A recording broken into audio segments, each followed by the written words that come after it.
Баршаңызға сәлем, қалдарыңыз қалай? Бұл видеода мен WeChat-қа қалай тегін тіркелу керек сол туралы көрсетемін. Яғни ешкімге сканерге ақша төлемей WeChat-қа тегін тіркелудің жолын көрсетемін. Алдымен каналға тіркелмеген болсаңыз тіркеліп, осы видеоға лайк басып, менің жаңа видеоларымды көру үшін қоңырауша белгісін басып қойыңыз. Кеттік. Алдымен осы WeChat-ты Play Market-тен немесе сізде Android болса App Store-дан жүктеп аламыз.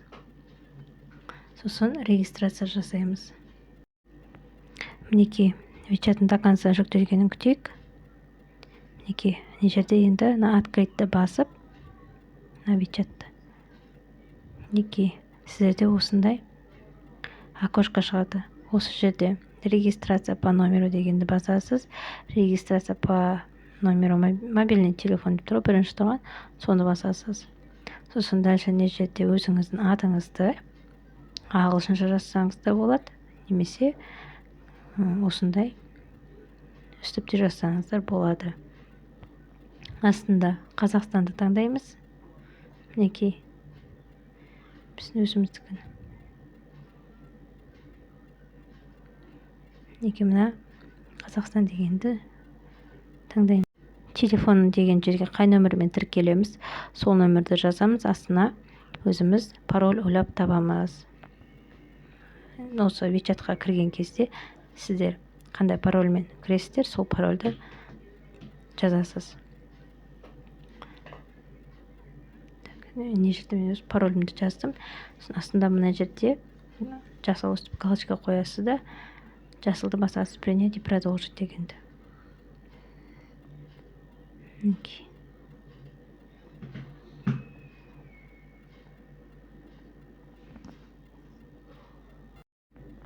Осы жерде мына ең астына түсіп, мына жерде тоже жасыл галочка қоясыз. Мына жерге ең астына түсесіз. Так, оқыдым деп галочка қоя саласыз мына жерге. Далее басасыз. Тағы да тоже галочка қойып, далее басасыз. Так, сізде қазір мінекей осындай окошко шығу керек. Осы жерде мына начать деген жасыл кнопка, соны басасыз. Сізде андай проверка жасайтын окошко шығады. Мінекей. Так, мына жерде міне пазл сияқты тұр шықты ғой. Осының астында көк сызықты басып, жылжытып, тура сол жерге апарып қоясыз. Сізді осылай тексереді. Сіз ботсыз ба, или кәдімгі адамсыз ба деп. Өстіп тексерістен өткеннен кейін сізде мінекей осындай QR код шыққан окошко шығады. Осы жерде мынаны скриншот жасап аласыз телефоныңызға. Мінекей, осыны скриншоттап аласыз. Сосын сол скриншотты қазір сіздерге қайда жіберіп керек? Негізі осы скриншотты сіздер платно қазір, енді әркімде әрқалай 10 мың мен 20 мың арасында осы QR-ді сканер жасап тіркеліп алсаңыз болады. Но қазір мен сіздерге басқа вариантты көрсетем, тегін варианты. Ешкімге ақша төлемей тегін сканер жасаудың жолы. Мына жерде біз Хромға немесе Googleға поддержка WeChat деп жазамыз. Мінекей, поддержка WeChat. Мінекей, бізде шықты. Осы жерде мінекей, бірінші тұрғанды немесе астында тұрғанды бассаңыздар да болады. Так, мына жерде центр поддержки безопасности деп тұр ғой, соны басамыз. Сосын мына жерде ең астында тұрған ағылшынша тұр ғой, соны басамыз. Enter Help Center дегенді басқаннан кейін сіздерде мінекей осындай окошко шығады. Осында ең астына түсесіздер, контактс деген тұр, әне. Вот осының үстінен басып, мінекей ең астында тұр, контактс, осыны басасыз. Осы жерде бірінші тұрған деп қалай оқылады, қазақ ағылшынша білемін, соны басасыз. Сол кезде сізде осындай окошко шығады, и не жерде сізде қандай платформа, соны таңдайсыз. Менде Android, и дальше қай мемлекеттен, Қазақстан, не жерде ең астында тұрған таңдай берсеңіздер болады. мына өзі деп тұр ғой. Соны екіншісі тура сол ене жерде уже ағылшыншалап жазамыз. Там сәлем. Осы жердегі жазатын сөзді осы видеоның астына описаниеда жазып қоямын. Сол жерден копировать етіп мына жерге қоя салсаңыздар да болады, немесе өздеріңіз вручную жазып шықсаңыз болады. Тап-транслейт деген программа бар. Прямой, мысалы сіз қазақша жазсаңыз, прямой ағылшынша аударып береді. Немесе Google переводчик, Яндекс переводчик деген переводчиктарды қолдансаңыздар болады. Мына жерде мен өзім жазып шығам. Там сәлем, менің есімім Айкүміс. WeChatқа тіркелейін деп едім, бірақ Қытайда ешқандай достарым жоқ, маған көмектесіп жібересіз ба деп өзіңіздің атыңызды, телефон нөміріңізді жазып, техподдержка арқылы осылай тегін сканер жасатып алсақ болады. Ескерте кететін бір жайт, бұл SMS-ті, яғни техподдержкаға тек бір-ақ рет жібереміз.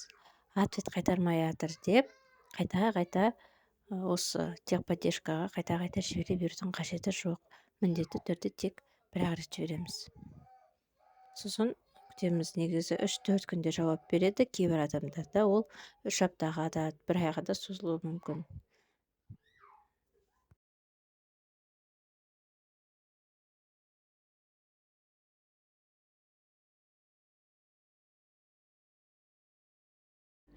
Мінеке дәл осылай жазып шығамыз. Дальше астында көк жазу тұр ғой, сол жерде жасаған жаңа скриншот жасадыңыздар ғой, соны прикреплять етеміз. Мына көк жазудың үстінен басасыздар. Сол кезде сіздерде галереяңыз шығады. Мінеке осыны басып, таңдап, галереядағы скриншотыңызды таңдап осылай жібересіз. Мінеке прям осылай суреті шығуы керек.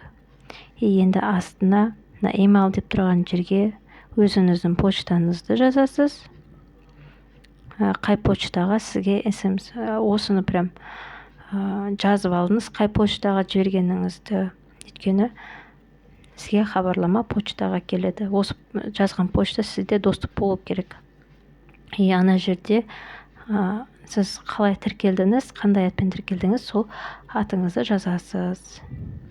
Сосын сізге SMS қалай түрде келу керек, соны астында белгілейсіз. Мына жерде мен email деп тұр, сол emailді таңдаймын. Мына жерде атымды жазайын, қалай тіркелгенімді. Так, Айкүміс. Осылай астында жасыл кнопка бар. Мінеке қазір көрсетемін. Мінеке осыны. Так. Бәрін жаздым, почта есімім, emailді белгіледім.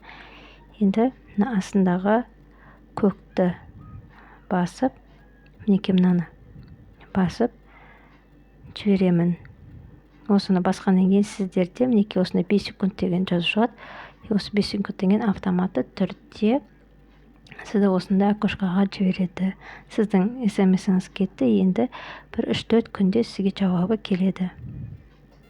Бұл жерде әркімде әрқалай, кейбіреуінде 3-4 күнде келсе, енді біріне 3 апта, 2 аптада келеді. Маған SMS келмей жатыр деп, қайта жібермеңіздер. Тек білет жіберсеңіз болды. Сізге міндетті түрде жауап береді. Егер сізге видео ұнаған болса, сізге пайдалы болған болса, каналға тіркеліп, достарыңызбен бөлісуді ұмытпаңыз.